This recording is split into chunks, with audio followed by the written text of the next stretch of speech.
உழைப்பாளர் தினம் படத்தை பற்றி பேச போகிறோம். உழைப்பாளர் தினம் அப்படின்னாவே என்னன்னு உங்களுக்கு தெரியும். ஓகேயா? ஒரு உழைப்பாளர் தினம் மே 1, அதையும் தாண்டி தலாஜித்தோட பர்த்டே.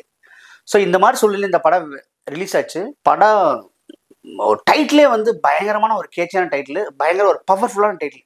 ஓகே, படம் என்ன இருக்குன்னு சொல்லிட்டு போய் பார்த்துடலாம் அப்படின்னு சொல்லிட்டு படத்தை போய் பார்த்தோம். பார்த்தீங்கன்னா சந்தோஷ் பண்ணியிருக்காரு. அவர் தெரியும் உங்களுக்கு, டூலெட்டில் ஒரு அவார்டு வாங்கின ஒரு ஹீரோ, ஒரு அருமையான ஹீரோ, யதார்த்தமான நடிப்பை வந்து குட்டுவார் அவர். அந்த படம் பார்த்தீங்கன்னா தெரியும், டூலெட்டில் வந்து அவங்களும் அவங்க ஒய்ஃப் கேரக்டரும் அந்த புள்ள கேரக்டரும் எந்த அளவுக்கு பெர்ஃபார்ம் பண்ணாங்கன்னு உங்களுக்கு தெரியும். அந்த மாதிரி ஒரு ஹீரோ நடிச்சிருக்காரு. சரி, நம்ம அந்த படத்தை போய் பார்க்கலான்னு சொல்லிட்டு அந்த படத்தை பார்த்தோம்.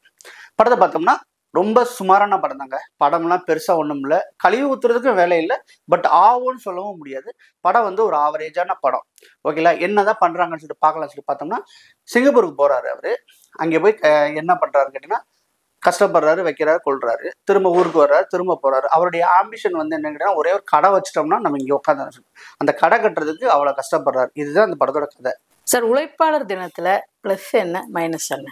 உழைப்பாளர் தினத்தை பிளஸ்ங்கும் போது அவங்க டைட்டில் வந்து பயங்கர கேட்சியாக பண்ணிட்டாங்க. பெரிய பெரிய ரஜினி சார் படத்துக்கு வர்ற டைட்டில் வந்து இவங்க வந்து பண்ணிட்டாங்க. அது வந்து படத்துக்கு ப்ளஸ். படத்துக்கு பெரிய ப்ளஸ்ஸாக வந்தது வந்து நான் அடிச்சு சொல்லுவேங்க, ஹீரோயின் எல்லா சீன்லையுமே கிளாப்ஸ் வாங்க, நம்ம தியேட்டரே கிளாப்ஸ் பண்ணிச்சு. அவங்க ஒரு அழுகிற சீனாக இருக்கட்டும், அங்கேருந்து ஃபோனில் வந்து பேசுவாங்க, அவங்க ஃபீல் பண்ணுற சீனாக இருக்கட்டும், தாறுமாறாக பண்ணியிருக்காங்க. அவங்க வந்து கண்டிப்பாக வந்து இன்னொரு ரவுண்டு வருவாங்க, அது மட்டும் சொல்ல முடியும். படத்துக்கு மைனஸ் வந்து அவங்க ஸ்கிரிப்டை தேர்ந்தெடுத்த விதம்.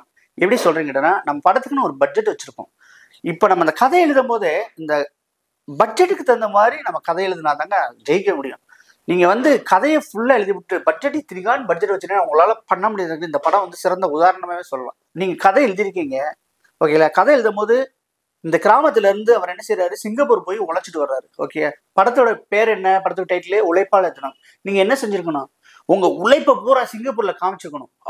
படுற கஷ்டம், வேதனை, அடிபட்டு மிதிபட்டு நொந்து நூடுல்ஸ் ஆகி இங்கே பொண்டாட்டியை பிரிஞ்சு அம்மாவை பிரிஞ்சு அந்த கஷ்டப்படுற அந்த கஷ்டத்துங்களை வந்து ஆழமா வாழ்வியல் சம்பந்தமா நீங்க இறுக்கமா பேசி உட்கார வச்சிருந்தீங்கன்னு வச்சுக்கோங்க, எல்லாத்தையும் படம் வேற லெவலில் போயிருக்கும். ஆனா உழைப்பாளர் தினம் போட்டுட்டு நீங்க வந்து தன் மனைவிக்கும் கணவனுக்கும் உள்ள அந்த பிரிவை மட்டுமே நீங்க வந்து அழுத்தமா சொல்லிட்டீங்க. ஆனா அவன் உழைக்கிறான் பார்த்தீங்களா, கன்ஸ்ட்ரக்ஷன்ல வேலை பார்க்குறேன்னு சொல்லி ஒரு கன்ஸ்ட்ரக்ஷன்ல ஏறி ஒரு செங்கலை கூட அவர் தூக்கல. போறாங்க, உட்காடுறாங்க, வேலைக்கு போயிட்டு உள்ள வர்றாங்க, ரூமுக்கு வர்றாங்க, ரூம் விட்டு வெளியில போறாங்க, ரூமுக்கு உள்ள வர்றாங்க, உட்காந்து தண்ணி அடிக்கிறாங்க, எல்லாம் பண்றாங்க. பொண்டாட்டிகிட்ட பேசும்போது மட்டும் அவங்க ஃபீலை வந்து அவங்களால கன்வே பண்றாங்க. அதனால வந்து அது ரொம்ப கனெக்ட் ஆகல. அதுதான் இந்த படத்தோடைய நான் மைனஸாக நினைக்கிறேன். நீங்க கதை எழுதும் போதே இவ்வளோ பட்ஜெட்னா அந்த பட்ஜெட்டுக்கு தகுந்த மாதிரி கதையை தேர்ந்தெடுத்து பண்ணீங்கன்னா இந்த படம் பெரிய அளவில் போயிருக்குங்கிறது எந்த சந்தேகமே கிடையாது.